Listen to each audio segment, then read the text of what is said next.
Amados, que bom que você está aqui na EBD da Glória nesta manhã, sejam todos bem-vindos, você que está em casa ou em outro lugar, assistindo a EBD da Glória, que Deus te abençoe ricamente, que em breve possa conhecer a EBD da Glória por dentro, vir aqui conosco, junto conosco, aprender um pouquinho mais da Palavra de Deus, amém? Abra a Palavra do Senhor em Lucas 2,8, nós temos um tema, Natal, a graça revelada aos humildes.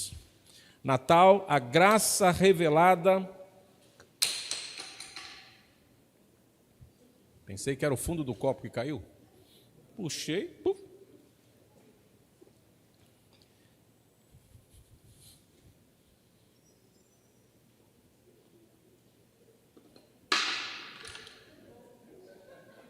Samuel. Socorro, Samuel. Tá ali. Ficou um buraco ali, se colocar o copo ali, vaza embaixo. Rodrigo, socorro, Rodrigo. É uma ciência, viu? Acho que você consegue. Aquilo ali que caiu embaixo, nos parece que encaixa aqui, é tão simples, né? Mas é com as duas mãos isso, e depois o copo vai. Aí colou, veio tudo em cima, graças a Deus. Irmãos, vamos ler juntos, meus assentados? Ai, viu? Isso é bênção demais, né? Eu levaria uns 10 anos para acertar aquilo ali. Rodrigo, em um segundo, já acertou. Lucas 2, capítulo 2, versículo 8. Vamos ler juntos? Vamos lá? Havia, naquela mesma região, pastores que viviam nos campos e guardavam o seu rebanho durante... Vamos ler mais uma vez, está bonito. Vamos lá? Havia, naquela mesma região, pastores que viviam nos campos e guardava o seu rebanho durante as vigílias da noite. Vamos falar com Deus? Obrigado, Deus, por esta manhã. Obrigado porque aqui chegamos. Obrigado por esta EBD. E agora, Deus, temos esse compromisso de ministrar os nossos corações. Se o Senhor não falar, se o Senhor não agir, tudo aqui será, Deus, perdido. Mas se o Senhor vier e falar, algo novo vai acontecer em nossos corações. Então, nos abençoe. Que o Teu Espírito venha nos dar o discernimento e cada coração seja preparado nesta manhã para receber os Seus ensinamentos. É a nossa oração em nome do Senhor Jesus. Amém. O texto diz, havia naquela mesma região. Que região é essa, irmãos? Região de Belém. Região onde o Senhor Jesus nasceu, ali na manjedoura. Então essa é aquela mesma região. Quem estava ali? Pastores. Não é a semelhança nossa hoje de pastores. Pastores literalmente é uma profissão de ali cuidar dos rebanhos. Vamos lembrar um pouquinho de Davi, aquela mesma atividade que Davi tinha antes de ser rei, ainda adolescente, lá na sua casa, em Jessé. Então ele cuidava dos rebanhos no campo. Então essa é a classificação aí da função dos pastores naqueles momentos, e eles guardavam os seus rebanhos. E aqui particularmente destaca uma situação, na vigília da noite. Então guarda muito bem isso aí. Na vigília da noite, que nós vamos falar sobre isso mais à frente um pouquinho. É claro que os pastores também administravam a sua função de pastorear durante o dia. Mas nesta particularidade, o texto destaca que eles estavam na vigília da noite, ou seja, em alta madrugada, toda a noite ali pastoreando. Então nós vamos considerar hoje sobre esse tema, Natal, a graça revelada aos humildes, apenas 3 pontos, bem sucinto, bem direto, bem devocional. Bem tranquilo para esta manhã.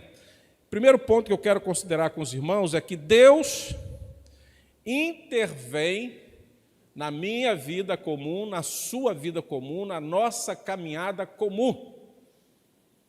Muitas vezes nós achamos que Deus só vai intervir em nós ou por nós quando nós estamos ali no jejum, na oração, no louvor, na adoração. Ou quem sabe quando você faz um propósito, quem sabe no momento que você faz um voto. Aí você tem aquela confirmação, o seu coração é aquecido e fala assim, Deus agora vai agir. Deus agora vai operar. Estou pronto, estou no lugar certo, fazendo a coisa certa. Irmãos, também é, mas é muito mais do que isso. Deus é o bom pastor. Então Ele vai intervir na nossa vida em toda e qualquer situação. Guarde isso na nossa vida comum. Particularmente os pastores eram homens ali simples e estavam no seu trabalho o quê? Rotineiro, cotidiano. Tranquilo. Assim como você faz todos os dias. Há alguma particularidade dos irmãos, como eu já fiz na minha vida, também trabalhar à noite, né, nas vigílias da noite. Mas a grande parte, a grande maioria dos nossos irmãos trabalham e ministram durante o dia, labutam, né, transpiram durante o dia. Mas é nesse contexto da sua vida que nós precisamos entender que Deus está ali, independente do seu trabalho, independente da responsabilidade do teu trabalho, da grandeza ou da simplicidade, não sei, que para mim todo trabalho é precioso e tem as suas complexidades. Jamais vou olhar para uma atividade do irmão e dizer, a sua atividade é fácil. Não, nunca vou falar isso. Jamais vou dizer isso para alguém. Mas se você está em uma atividade, lembre-se que Deus pode intervir na sua vida, no seu trabalho, na sua rotina, ou seja, nada extraordinário vai acontecer ali, mas Deus decidiu agir. O que eu quero dizer isso? Melhorando. No caso dos pastores, a rotina do seu trabalho, e eu acredito que seja essa a minha e a sua perspectiva quando saímos para o trabalho, você faz a sua agenda do dia e vai, cumprindo. E você não tem uma outra expectativa ou outra prevenção de algo extraordinário, do sobrenatural acontecer. E se você me permite, muitas vezes nós nem pensamos nisso, no extraordinário, no sobrenatural, quando fazemos a nossa agenda. Você sai para a sua rotina comum, você sabe a hora que você tem que, aqueles irmãos que utilizam bater o ponto, chegar no lugar, a hora que tem que ir para almoçar, a hora que tem que sair, a hora que tem que resolver as reuniões, você pensa nisso, você tem o seu foco nisso. Ou seja, o último pensamento seu é que algo extraordinário, sobrenatural, pudesse acontecer nessa rotina da sua vida. Mas Deus, no caso dos pastores, decidiu agir na sua rotina. O extraordinário acontece naquela rotina de mais um dia de trabalho, de pastoreio que eles tinham ali. Então nós vamos perceber, irmãos, que quando nós falamos que Natal, a graça revelada aos humildes, que o Evangelho começa mostrando que Deus entra na nossa vida real, não na nossa vida imaginária, não na nossa vida de fantasia, de delírios. Deus trabalha conosco na nossa realidade. O Evangelho começa assim que os céus se apresentaram aos pastores, ali na sua realidade. Então, não importa a realidade da sua vida, o Evangelho pode começar e pode trazer resultado na sua rotina comum de todos os dias. O Evangelho nos mostra isso, nos traz essa convicção, esta visão. Não há nada aqui de fantasioso. Aqueles pastores saíram dentro de uma rotina, eu vou trabalhar, eu vou pastorear, eu vou cuidar do rebanho. Algo real, assim como a sua vida é real. E é nesta vida real que Deus quer agir, que Deus pode agir, que Deus pode fazer diferença. Então Deus se revela no ordinário da nossa caminhada. Deus se revela na rotina do nosso trabalho. Deus se revela no esforço diário de cada um de nós, no nosso dia a dia. Simples assim. Vocês estão percebendo isso? Qual é o esforço que esses pastores fizeram para ter a presença de Deus anunciando o nascimento de Jesus? Nenhum. Eles estavam simplesmente no seu trabalho, nos seus afazeres. E ali os anjos aparecem, nós vimos domingo passado, vamos ver hoje através dos louvores, os anjos aparecem e anunciam a chegada do Senhor Jesus, simples assim. É o mecanismo dos céus. É o poder de Deus. E muitas vezes nós achamos que temos que fazer muito para atrair a atenção de Deus. Meu irmão, seja só responsável no que você faz. Seja zeloso no que você faz. Seja fiel no que você faz. Seja luz no que você faz. Deus pode agir aonde você estiver, do jeito que você estiver, no ordinário da sua vida, na sua rotina. O grande problema é que nós achamos que só encontramos Deus quando estamos na igreja, e volto a repetir, só encontramos Deus quando estamos no momento de oração. Claro que sim. Eu aqui divulgo, incentivo que as pessoas venham na reunião de oração, porque está aqui, está na palavra. Mas Deus se manifesta de várias formas, de várias maneiras. E quem diria esses pastores que não conhecemos, não temos o nome, foram agraciados com a primeira notícia que Jesus nasceu. A primeira evangelização veio do céu. O verdadeiro Natal acontece no céu. E a igreja precisa, a cada dia da sua existência, perceber se estamos no centro e dando continuidade ao verdadeiro Natal que foi instituído no céu e praticado no céu entre nós, pelo céu, através de nós. Então, volto a repetir, Deus se revela no ordinário, na rotina, no esforço diário. Uma particularidade desse texto, irmãos, que eu quero ler, e quando nós vamos lá em Paulo, 1 Coríntios 1, capítulo 1, 26 e 27, 1 Coríntios, capítulo 1, 26 e 27, nos fala assim, olha só, vamos ler juntos, para que possamos guardar um texto também muito conhecido. Capítulo 1, 26 e 27. Irmãos, reparai, pois, na vossa vocação, visto que não foram chamados muitos sábios, segundo a carne, nem muitos poderosos, nem muitos de nobre nascimento. Versículo 27. Pelo contrário, Paulo está olhando diretamente, se eu posso dizer assim, para o primeiro anúncio do Evangelho, para a primeira evangelização que veio através dos anjos. E nós vamos falar uma particularidade dos pastores. Então ele está falando assim, Deus, ele coloca essa palavra, Deus, soberania de Deus, Ele, Deus, escolheu as coisas loucas do mundo para envergonhar os sábios e escolheu as coisas fracas do mundo para o quê? Envergonhar o forte. O que Paulo está dizendo isso? Quem eram os pastores? Pessoas insignificantes na sociedade. Pessoas, assim, que não participava do glamour da sociedade. Eram pessoas, posso usar um termo aqui, muito assim, mal interpretado muitas vezes para nós, excluídas. Há um tempo falar pessoas excluídas era complexo, nós tínhamos que explicar muito, mas os irmãos têm sido excluídos da sociedade. Pessoas não confiáveis. Por exemplo, se alguém tivesse uma demanda na justiça, usando o termo atual, a última pessoa que eles iriam escolher para ser testemunha seria um pastor de ovelha naquela época. Porque eles eram considerados pessoas sem o moral e sem o respeito da sociedade.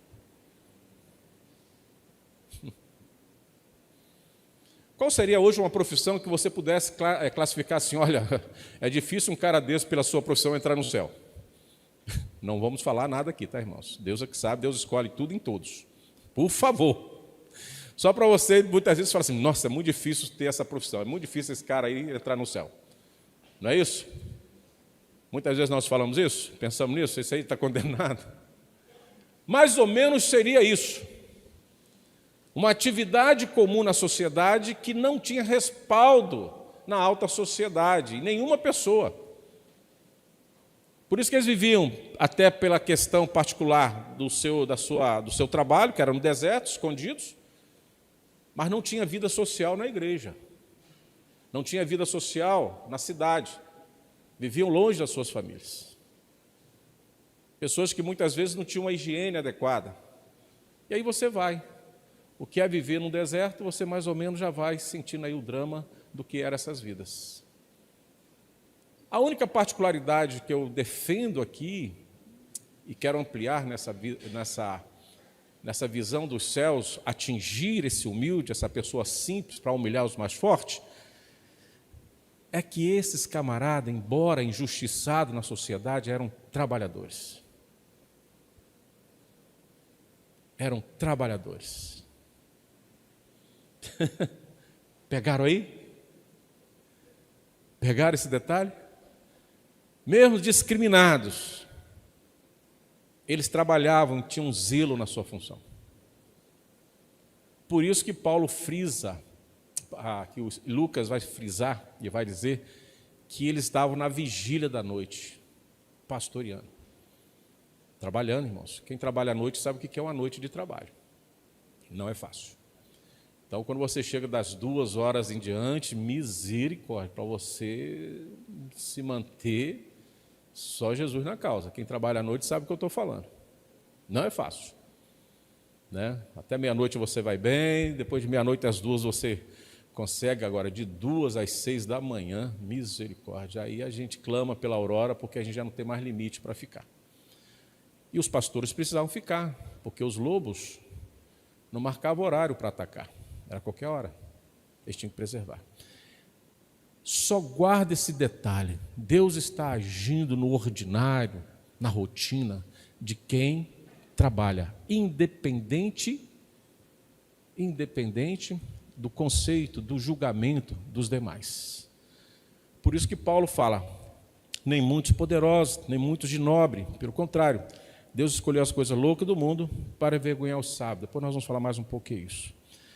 O que eu quero trazer de aplicação nesse primeiro momento, frisando que Deus intervém na nossa vida comum do jeito que nós somos. Deus pode revelar a sua glória, irmãos, a você, a mim, enquanto nós trabalhamos. Eu friso sempre a palavra, trabalho. Os irmãos sabem por quê, depois a gente pode pensar num estudo diferente disso de quem não trabalha. Não é isso? Calvino, seguindo uma orientação bíblica, às vezes até nos assusta com o que a palavra de Deus nos diz e Calvino ensinava, né? O que a Bíblia fala? Quem não trabalha, não come. Então, a sua comida, o seu alimento tem que ser fruto de um trabalho digno. É bíblico. É duro isso. Porque tem muita gente querendo inverter isso. Não, se a pessoa não trabalha, eu vou dar de comer ele a vida toda. Olha, ensine a pessoa a pescar. Não estou dizendo para você vai abandonar, jogar pedra, matar. Isso, não. Você tem que ensinar a pessoa a trabalhar para viver.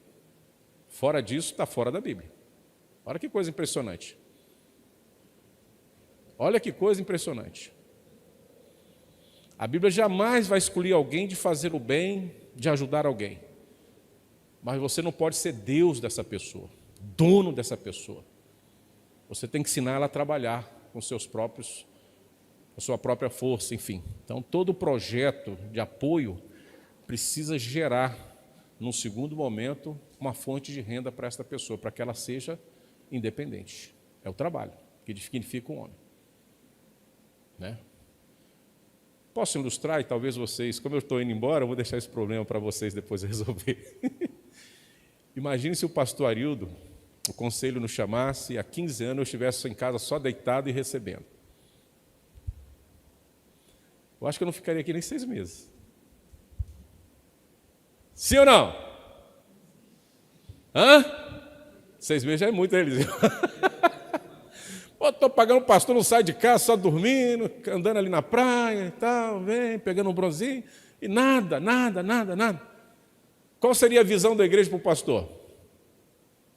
Ele não está exercendo a sua função dignamente. Tem toda a estrutura para fazer, até o salário está em dia. Tudo certinho, todo o apoio necessário, mas ele não está fazendo. Perfeito? O que a igreja faz com o pastor? Foi muito bom, foi muito legal, mas não dá mais, não é isso? Por que nós tentamos fazer isso com outras pessoas? Sustentar pessoas que não querem trabalhar. Às vezes os pais fazem isso com seus filhos. Sustentam os seus filhos que não querem trabalhar. Não vamos entrar no mérito, por isso que eu falei que esse problema vocês resolvem depois lá na frente. Mas o que nós precisamos ver, que o evangelho é anunciado, independente se você gosta ou não da função, para quem trabalha. E quem não trabalha, você precisa ajudar, a Bíblia está dizendo isso. A palavra fala que você tem que fazer as boas obras, é um exemplo de fé, não sou contra, faço. Mas ao todos os projetos sociais que você tem que ter uma solução para que a pessoa ande sozinha depois. Senão você vai ficar escravo dessa pessoa. Eu conheço muitas pessoas que estão nessa dependência. E todo dia tem alguém batendo na porta lá, pedindo, e você não consegue mais livrar do problema, porque você adotou essa pessoa sem dar uma outra solução. Eu adotei uma tática na minha vida, principalmente ministerial. Aqui, poucas vezes eu passei por isso. Mas nessa porta da igreja, quando nós recebíamos muitas pessoas, a primeira coisa que eu fazia era oferecer trabalho, a pessoa nunca mais voltava. Já ofereci cesta básica nessa igreja para as pessoas, simplesmente para as pessoas virem aqui buscar. Elas não vieram buscar. Estou falando isso diante de Deus, irmãos. Quantas chegar aqui, olha, hoje eu não tenho para te dar, mas se você voltar domingo às 9 horas, a cesta básica está aqui. O Samuel sabe disso. Samuel, compra uma cesta básica, deixa aí de reserva, não era isso? Porque talvez a pessoa venha, eu comprei, ela vem, assiste a escola dominical e depois você entrega, ouve a palavra e você entrega a cesta básica. Elas não voltavam mais. Não voltavam. Não voltavam. Se você oferecer trabalho, você exclui qualquer pessoa da sua porta. Na sua grande maioria. Não todos. Por isso que você tem que testar para que você não seja injusto com alguém que precise de fato. Você tem que ter discernimento de Deus e orar. Senhor, eu não quero ser injusto com ninguém. Mas se você oferecer um mínimo de trabalho e a pessoa falar e dar uma desculpa e tal lá, você fala, meu irmão, segue o seu caminho. Eu quero te ajudar. Vou te dar hoje o pão, vou te dar essa quantia, mas eu quero também te dar trabalho. O que eu quero trazer, irmãos, para aqueles que trabalham, aqueles que labutam, independente da sua função. Volto a dizer, independente de que você tenha uma função que as pessoas discriminam você, enfim. Acredite que ali Deus pode intervir na sua vida. É ali que Deus pode fazer diferença na sua vida. É ali. Acredite nisso. Alguém queira me ajudar para ir para o segundo ponto? Tranquilo? Entenderam? Vamos embora. Natal, a graça revelada aos humildes. Vamos para o segundo ponto, então? Então, nós falamos o primeiro, que Deus intervém na vida comum. Fica tranquilo, onde você estiver, Deus pode mudar a sua história, pode intervir, revelar-se a você. Segundo, nós vamos perceber que a revelação da graça, e essa graça tem o nome de Jesus, começa pelas pessoas humildes, independente da classificação social. A palavra de Deus é alcançada e oferecida a todos. Por isso que os anjos aparecem aos pastores. Não tinha palácio naquelas épocas, irmãos? Não tinham pessoas ricas? Jesus não podia nascer em qualquer lugar, porque Deus é soberano, Deus que rege a história. Inclusive, o censo que foi feito, Lucas diz isso, foi feito por intervenção divina. Deus mexeu na autoridade política da época para que se cumprisse o que Miqueias fala, que lá em Belém iria nascer o Senhor Jesus, 700 anos antes. 700 anos antes. Mas veja bem, o Filho de Deus, o Verbo encarnado, aonde ele vai nascer? Em Belém, em uma manjedoura. Simplicidade, humildade, fácil acesso. Toda e qualquer pessoa poderia chegar até a Jesus. Porta aberta. Se Jesus nasce nos palácios, nos grandes templos, que já tinha na época ainda o grande templo, Jesus não nasce lá dentro. Nasce num lugar extremamente humilde, pequeno, simples demais. Isso gera muitas vezes um contraste com os nossos raciocínios, os nossos objetivos de evangelização. É um contraste. Porque se o Filho de Deus, no seu evento entre nós, para se cumprir as profecias, nasce numa manjedoura, um lugar simples, nós temos que rever o que nós estamos fazendo do Natal. Natal eu não falo do dia 25 de dezembro. Quando eu falo de Natal, irmãos, eu falo do anúncio que Jesus nasceu. Então, Natal precisa ser todos os dias para nós. Aonde quer que estejamos. Diante de qualquer pessoa. Segundo, além do seu lugar de extrema humildade, simples, sem riqueza, sem nada, nós vamos ver que o primeiro anúncio também vai para pessoas humildes, como já falamos. Por isso que nós precisamos rever os objetivos até das festividades de Natal. Eu vi alguns, tirando algumas exceções, que eu vi pessoas cantando no hospital, foi o mais longe que eu consegui ver, talvez exista outros momentos, cantatas feitas em outros lugares. Mas muitos foram os hospitais cantarem, enfim, tocarem, louvar a Deus dentro do hospital em lugares humildes. Mas a maioria dos convites e anúncios de Natal que eu vi e percebi de igrejas cristãs, primeiro, dentro de igreja. Todo um ensaio, toda uma caminhada para falar que Jesus nasceu para você e para mim. No conforto do ar-condicionado.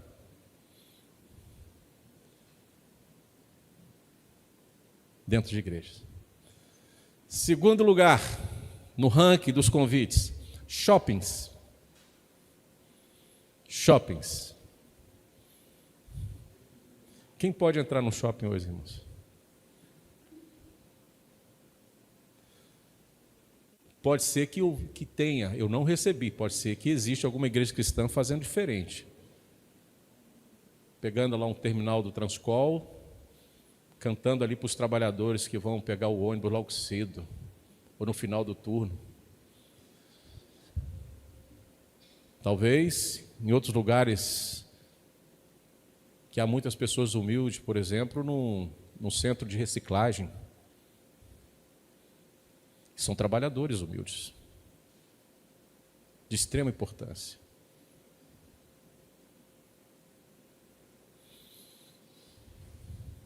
Quero decepcionar os irmãos como eu também estou decepcionado. Jesus não nasceu no templo de Jerusalém. Ele não veio no templo, ele veio numa manjedoura. Os anjos não anunciaram na alta sociedade, onde as pessoas estavam no seu conforto. Ele vai aos pastores no deserto. 2000 anos se passaram. E nós continuamos invertendo a realidade do Natal. E volto a dizer, Natal não é o dia 25. Natal precisa ser todos os dias para nós. E ter o foco de anunciar essa graça revelada aos humildes, que é Jesus.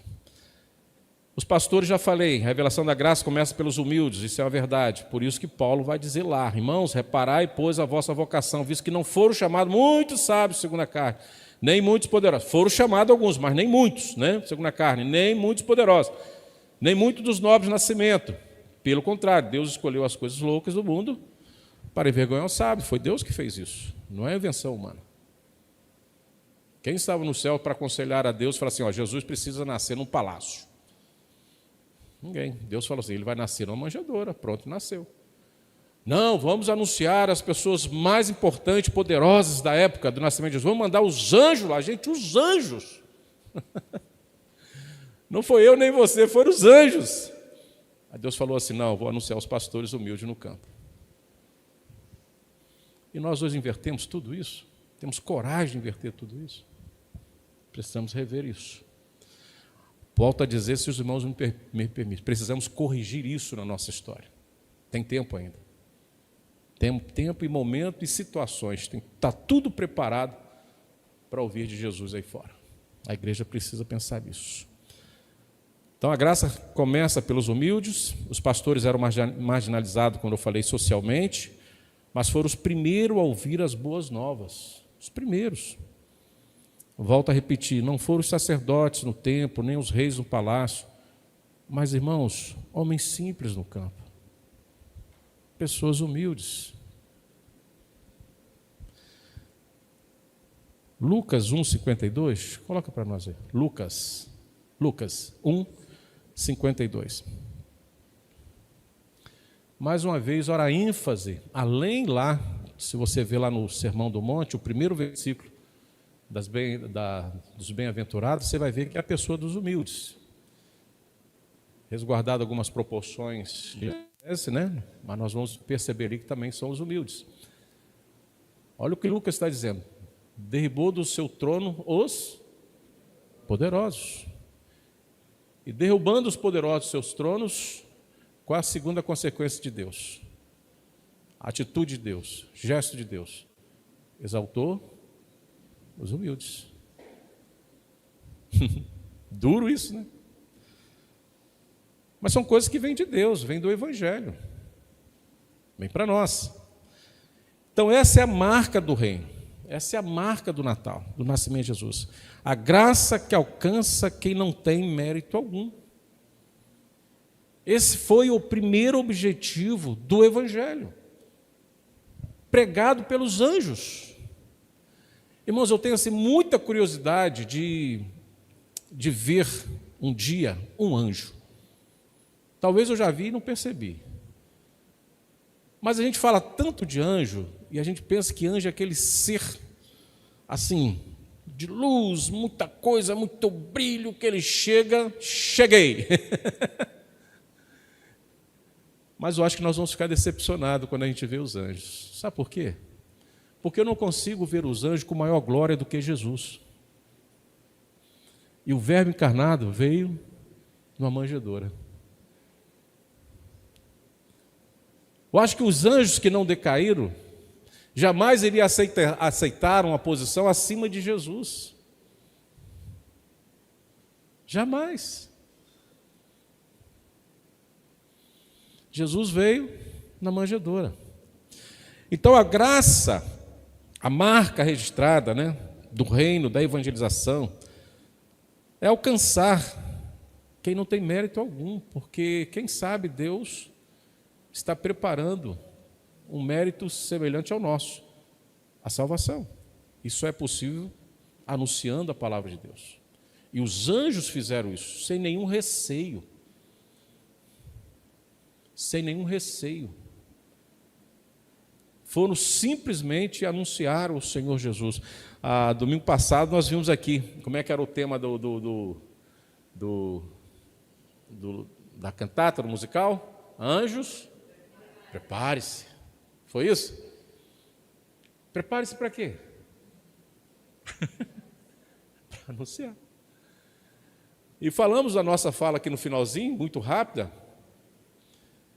que esse mesmo Jesus que nasceu na manjedoura, quando sobe aos céus, disse para nós, agora vocês têm que estar preparados. Para quê? Para anunciar as boas novas de salvação. Os anjos cumpriram o seu papel fidedigno de forma belíssima. A grande questão é se nós estamos cumprindo o nosso papel, que Jesus falou assim, ide por todo mundo e pregai o Evangelho. Essa é a missão. E eu posso entender da mesma forma, se houve essa conversa no céu, anjos prepare-se, claro que nós trabalhamos aqui dentro do nosso imaginário, não é isso? Tinha até meninas com nome de anjo, eu achei interessante. Mas só tem 2 nomes de anjo na Bíblia, né? 2. Mas dentro do imaginário vai, que é para a gente entender bem, perfeito. A gente, se eles estavam preparados e fizeram, irmãos, o que nós vamos ver de uma forma verdadeira? Que na Bíblia está o Senhor Jesus nos mandando anunciar o Evangelho, anunciar o Natal. Está para nós. E nós estamos fazendo isso? Estamos anunciando o Natal? É uma pergunta que a igreja precisa responder, que nós precisamos responder. Então, essa marca precisa ser cada vez mais anunciada. A graça, essa graça tem nome, é Jesus. Porque Isaías 9,6 vai dizer, porque o menino nos nasceu, um filho se nos deu, o governo está sobre os seus ombros, e o seu nome será, irmãos, maravilhoso, conselheiro, Deus forte, Pai da eternidade, príncipe da paz. É esse que nós temos que anunciar a todas as pessoas, inclusive os marginalizados, os esquecidos, que ignoramos muitas vezes. Então ele nasce logo, longe, mas muito longe, quando nós olhamos para o nascimento do Senhor Jesus, do aplauso e da glória humana. Mas, irmãos, mais uma vez eu quero frisar para vocês. Ele nasce longe do aplauso humano, mas muito perto dos necessitados. Está aqui. Eu costumo dizer que nós temos que calibrar a nossa caminhada. Quem dirige sabe o que eu estou falando, quero ilustrar. Quando você percebe que um pneu não está calibrado, o que acontece na direção? Principalmente o pneu dianteiro. O que acontece? Acontece várias coisas. Mas você sente que ele não está alinhado, descalibrado, o carro vai para um lado, você tem que puxar ele para cá. O carro vai para lá, você tem que puxar ele para cá. Então você não consegue fazer com que ele ande dentro daquela linha que você determinou e quer andar com segurança, sem prejuízos. Uma hora você vai ter que parar, alinhar e ali calibrar os pneus, para que te evite os prejuízos e você tenha uma viagem mais tranquila. O carro vá em direção, você tem a segurança. Mas tem gente que insiste em andar com o pneu descalibrado, sem alinhar. O pneu desgasta rapidamente, pode provocar um acidente. E grande será a sua tragédia. Então, se nós não estamos calibrados nessa caminhada de anunciar o verdadeiro Natal, o verdadeiro sentido do Natal, e as verdadeiras orientações que o Senhor Jesus nos dá em anunciar, nós vamos ter que calibrar isso. Qual é o público-alvo nosso hoje, que só estamos ministrando para ali? Não, a igreja, irmãos, é para todos os lugares. Não é só para uma pessoa. Não é só para um grupo, para um só objetivo. Então nós temos que calibrar para que ela se ajuste e ela caminhe. E Deus vai acrescentando aqui aqueles que hão de ser salvos, de todos os lugares. Até os poderosos vão vir aqui, as pessoas bem-sucedidas vão vir aqui, mas alinhado e calibrado com aqueles que estão numa situação mais humilde, mais carente, com mais necessidades. Esse é o corpo de Cristo. Esse é o corpo de Cristo. Então precisamos calibrar a caminhada da igreja. E quando eu falo, irmãos, eu não falo da igreja presbiteriana da glória, eu falo da igreja, do reino de Deus. Penso dentro de um jeito macro. Olha como está o evangelho nos dias de hoje. Olha o público-alvo, olha o que nós fazemos, o que as igrejas estão fazendo. A quem nós estamos escolhendo para pregar a palavra de Deus. Precisamos olhar para o que o Senhor Jesus nos ensinou no nascimento do Senhor Jesus. Alguém gostaria de nos ajudar nesse segundo ponto? Fala, Eliseu. Da simplicidade do plano, né? Deus relata que aqueles mensageiros, aquelas pessoas proclamadoras da palavra de Deus, lá antigamente, né, não tinham condições de pagar hotéis, de viver em hospedagens requintadas, né? Passaram a noite para ter descanso. Então, Deus recomenda que a igreja seja solícita, seja uma igreja hospedeira, que vamos hospedar, receber, porque muitos sem saber. Hospedar o anjo. Não está nesse sentido, pessoas simples, sem recursos, mas que proclamavam a palavra. Que proclamavam. E Deus os considera como anjo. Então. Então a igreja é receptiva, né? Sim. Esse aí é um anjo visível. É um anjo que nós conhecemos e sabemos o seu trabalho e, portanto, o seu trabalho. E, sim, pessoas humildes, pessoas que em muitas vezes deixaram os seus afazeres e de um patamar lá em cima, desceram para um patamar de humildade para pregar o evangelho. O maior exemplo é o maior evangelista que a Bíblia registra. Quem é o maior evangelista que a Bíblia registra no Novo Testamento?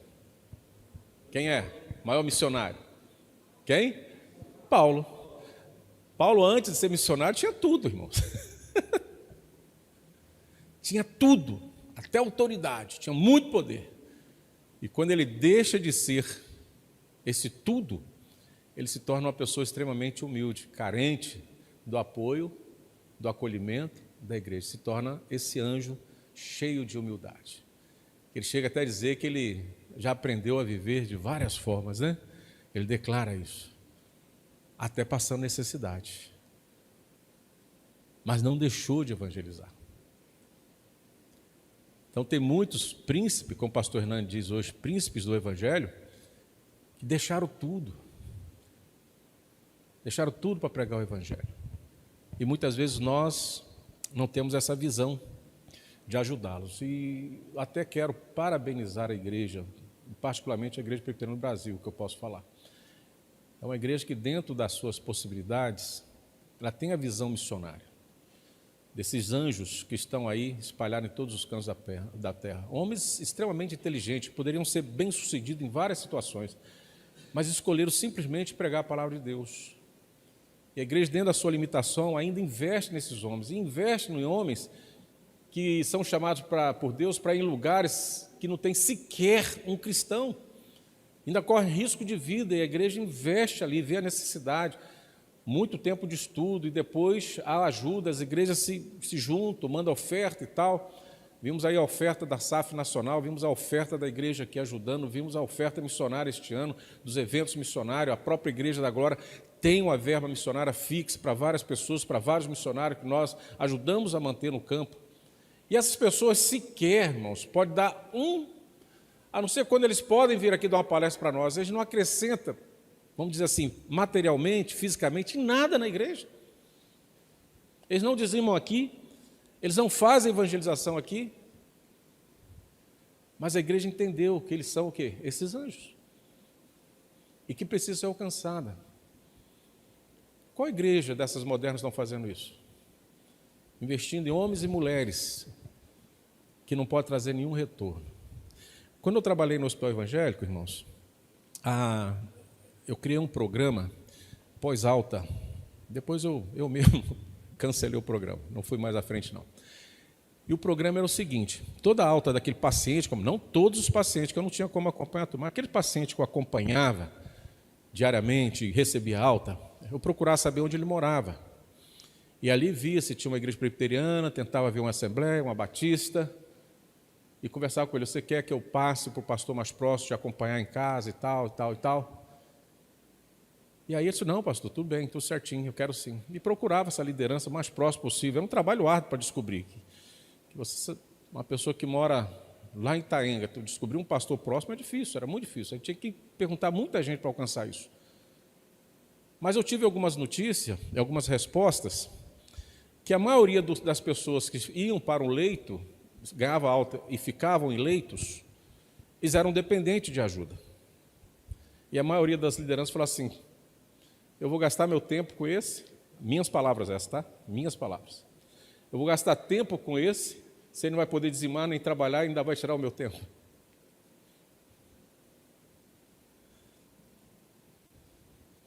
Tereza falou da minha caminhada no hospital. Eu, hospital, meu irmão, se eu puder ir, eu vou todo dia. Eu sei o que é passar no hospital, particularmente acompanhando. Não é fácil. Mas muitas vezes nós queremos pessoas que dizimam, que cantam na igreja. E nós temos uma igreja acamada em casa. A Igreja da Glória tem hoje, se não me engano, 5 pessoas ainda acamadas em casa, que a gente dá pouca assistência. Quase nada, diante daqueles que necessitam. Por quê? Só dão trabalho. Só dão trabalho. Não vem na igreja cantar, não preenche os bancos. Eu fiz aqui um relatório há pouco tempo, que nós chegamos a quase 30 pessoas acamadas, e eu descobri por que nós temos pouca frequência na igreja. Quase um terço da igreja, da membresia, estava acamado em casa, ou tinha alguém acamado que não podia vir na igreja. Aí nós descobrimos porque os cultos de terça-feira e quinta-feira estavam vazios e tal, e por que a igreja não estava tão cheia nos domingos. Porque se essa turma que sempre veio e agora não pode vir mais estando presente, a igreja enche de novo. Mas nós olhamos para essas pessoas muitas vezes e ignoramos. Não dá ibope, não preenche o banco, não dizima. Eu tenho que sair da minha casa para ir na casa deles. Eu tenho que deixar de fazer alguma coisa para ir na casa deles visitar. Essa é a igreja dos dias de hoje. Deus por todo e cada um por si. Adoeceu? Então, descartamos. Vamos tentar botar outro no lugar dele. Não podemos mais contar com o irmão e irmã que adoeceu. Será que é isso que Jesus quer da gente, irmãos? Jesus quer também um comportamento nosso de muita humildade, irmãos. De muita entrega, de muito compromisso. Que a gente acompanhe essas pessoas. E aqueles que são humildes, como o Eliseu falou, os missionários, aqueles que pregam, aquele que exerce o seu ministério, que a igreja também seja sensível a isso e tantos outros. Vamos para o terceiro ponto para a gente encerrar? É 10 e 12 ainda? Isso mesmo? 19, né? Gente, eu estou achando que estou falando mais de 1 hora, não estou falando não? Gente, o tempo está bom hoje, graças a Deus. Vou começar muito cedo, não é isso? Foi mais cedo, né? Terceiro ponto, irmãos, desse tema Natal, a graça revelada aos humildes. Perceba isso. A noite humana, é uma ilustração esse pequeno tópico aqui. A noite humana é vencida pela luz do Evangelho. A noite humana.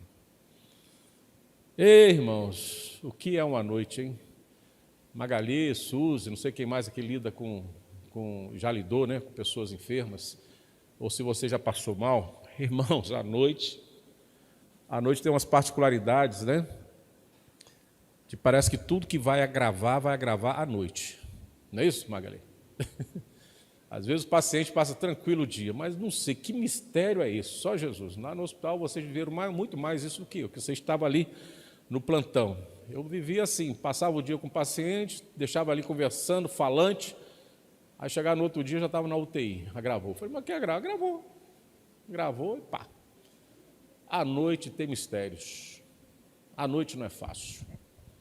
A noite não é fácil, irmãos. Nós brigamos com a noite. Quantas pessoas não dormem bem aí à noite? Nós brigamos com ela. Muitas vezes nós não conseguimos ficarmos assim tão light, tão leve, para chegar na cama e dormir. A noite por si só já traz um peso sobre nós e as preocupações vêm já do dia seguinte. Aí começamos a lutar na noite. As nossas ansiedades, que começam a fluir. Quando você bate no travesseiro, você já começa a pensar nos problemas. Você perde o sono. No outro dia você não está bem, está fraco, enfim. É esta noite que eu quero também frisar aqui. A noite humana é vencida pela luz do Evangelho, pela palavra de Deus.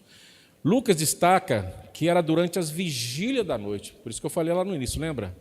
Guarde isso aí, vigílias da noite. A noite destaca, porque não era fácil trabalhar à noite, não é até hoje. Mas a noite traz para nós muitas dificuldades, muita insegurança, muito medo, incertezas. Bom para nós se não tivéssemos noite, de forma ilustrativa, né? Só dia. Mas não é assim que funciona. Assim como o sol e a lua aparecem, a nossa vida também, muitas vezes, vivemos as nossas noites, nossas dificuldades. Então, Lucas vai destacar isso nas vigílias da noite. Nesse simbolismo bíblico, a noite lembra trevas espirituais. Lembra expectativas, medo, anseio, ansiedade. A noite traz esse simbolismo para nós, né? Principalmente as questões espirituais. E quando nós falamos da noite, as trevas, do escuro, nós estamos falando de uma situação espiritual. Quando falamos de luz, também. Isaías também vai falar sobre isso. Olha só que coisa interessante, como que Deus é perfeito nas suas ações, como Ele conduziu perfeitamente o nascimento do Senhor Jesus. Lá em Isaías 9, versículo 2, vamos ler juntos. Isaías 9, versículo 2. Vamos lá? O povo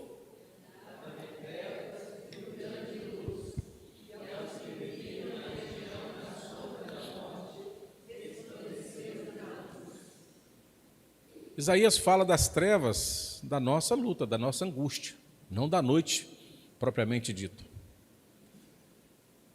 Mas olha como Jesus aparece, não aparece ao meio-dia, aparece na madrugada, ilustrando isso. Ilustrando isso, né? O povo que andava em trevas, ou seja, sem Jesus, né? Agora, no nascimento do Senhor Jesus, viu grande luz, mesmo nas trevas. Foi assim que aconteceu com os pastores. Ou seja, o nascimento do Senhor Jesus, o próprio Deus está ilustrando o que o profeta falou há 800 anos atrás. Ele traz essa ilustração e coloca isso como realidade. À noite. E aí diz, porque os que viviam na região da sombra da morte, o que resplandeceram a luz, ou seja, aqueles que viviam nos seus pecados agora têm uma caminhada, têm a oportunidade de sair das trevas e vir para Jesus. Ou seja, no nascimento do Senhor Jesus mostra já uma batalha espiritual sem precedente, as trevas contra a luz. A luz veio, dentro do sentido ilustrativo de Lucas, à noite. Mas dentro de uma verdade teológica, Isaías fala, quem não está com Jesus ou sem Jesus, todos nós vivemos em trevas. E se nós não formos encontrados por esta luz, vamos viver e morrer nas trevas. E graças a Deus que nós fomos alcançados por esta luz. E hoje podemos dizer, não andamos mais nas trevas, porque fomos atingidos por esta luz. A luz veio até nós. Foi uma ação de Deus, não nossa. Nós não produzimos essa luz que é Jesus. Quem produziu essa luz foi o próprio Deus. Não temos como nós fazer isso. E Ele fez isso por nós, por amar a cada um de nós. Trouxe o seu Filho para nascer entre nós. Então aquela noite seria rasgada pelo brilho da glória do Senhor. Coloca Lucas 2,9, por favor. Então aquela noite ali ilustrada, naquela situação dos pastores ali no campo, aquela noite seria rasgada pelo brilho da glória do Senhor. 2,9, um anjo do Senhor desceu aonde eles estavam, ou seja, no deserto à noite. E a glória do Senhor brilhou ao redor deles e ficaram tomados de grande o quê? Temor. Houve uma manifestação do próprio Deus, do divino, ali naqueles homens que viviam em trevas. Então você também pode experimentar isso. Você já experimentou isso. Você vivia nas trevas. E Deus apareceu. É isso que acontece quando alguém se converte.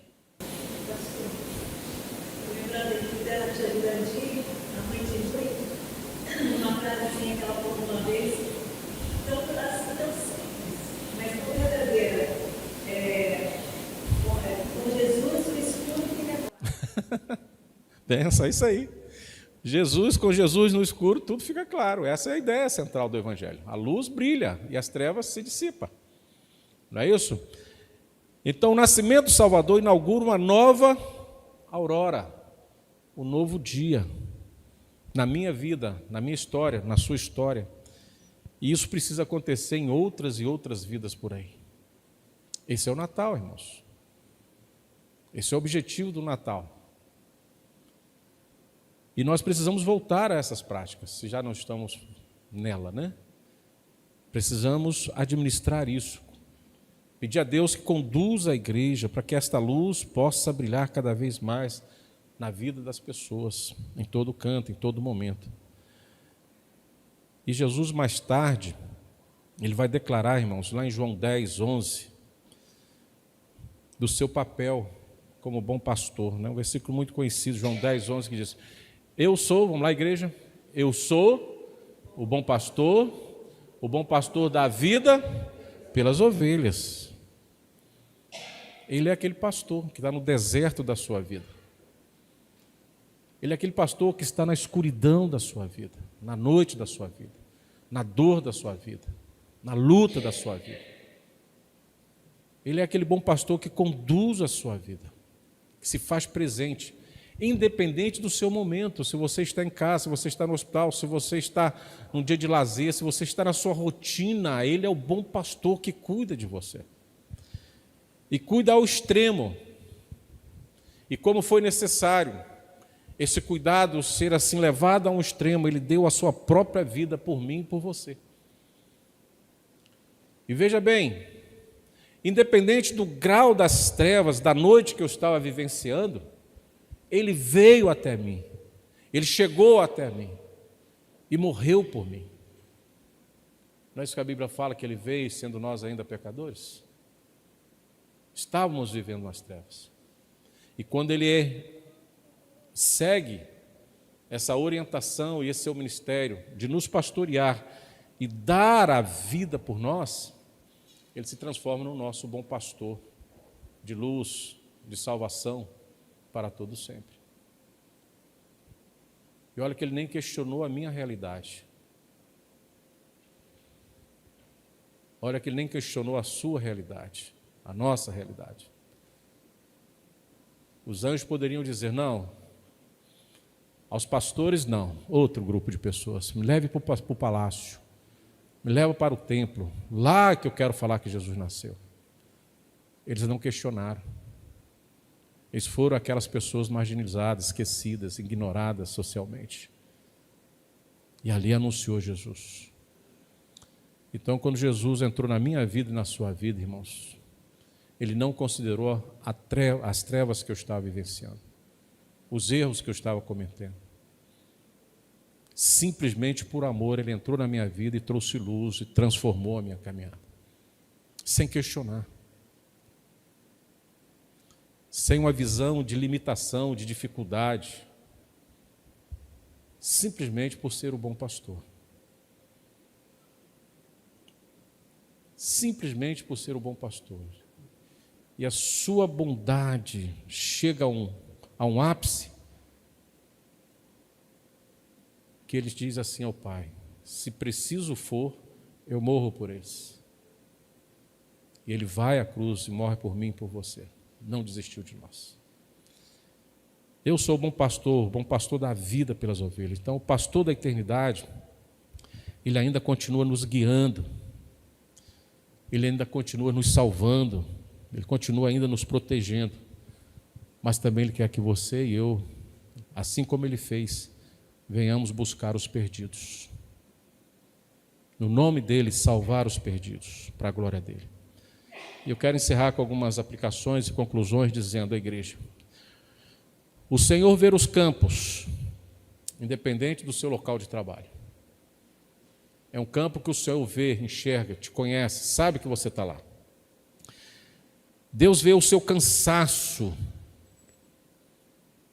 a sua luta, a sua labuta, as suas dificuldades. Deus vê as suas madrugadas, irmãos, os momentos de incerteza, de insegurança, de dúvida, de medo.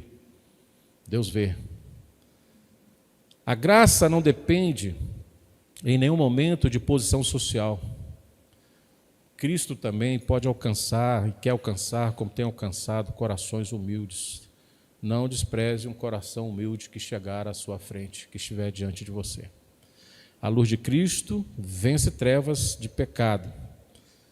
A luz de Cristo vence solidão, as altas madrugadas, no seu sozinho com Deus, na sua individualidade, no seu secreto.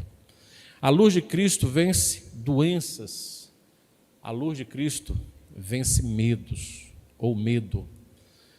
Por isso que nós somos chamados a anunciar esse nascimento a todos, sem distinção, para que Cristo venha e faça a colheita. Só Ele. Mas para que isso aconteça, Ele nos comissionou e nos vocacionou para anunciar essa palavra, esse evangelho a todas as criaturas. Então somos chamados a anunciar esse nascimento a todos, sem distinção. E eu concluo, irmãos, que Lucas 2,8 nos ensina que o nascimento de Jesus é um ato de graça soberana. É de Deus. E não sei quantos de nós ainda insistem em querer brigar com Deus, né? Eu já desisti disso há muito tempo. Eu estou mais naquela fase da aceitação, do refúgio, mas sem questionar Deus. Tem pessoas que querem questionar Deus, e Deus é Deus. Então, o Natal que nós vimos hoje, estamos ouvindo hoje, que a Bíblia nos apresenta, nos ensina que o nascimento de Jesus é um ato da graça soberana de Deus. Deus quis que fosse assim. E esta graça soberana de Deus que invadiu a história humana, nos invadiu, mexeu conosco, mexeu com todos nós. Através dessa graça, hoje nós temos uma verdade em nosso coração que muitos ignoram. Mas mesmo ignorando, há de acontecer. Nós temos apenas 2 caminhos para a humanidade. O caminho do céu e o caminho do inferno.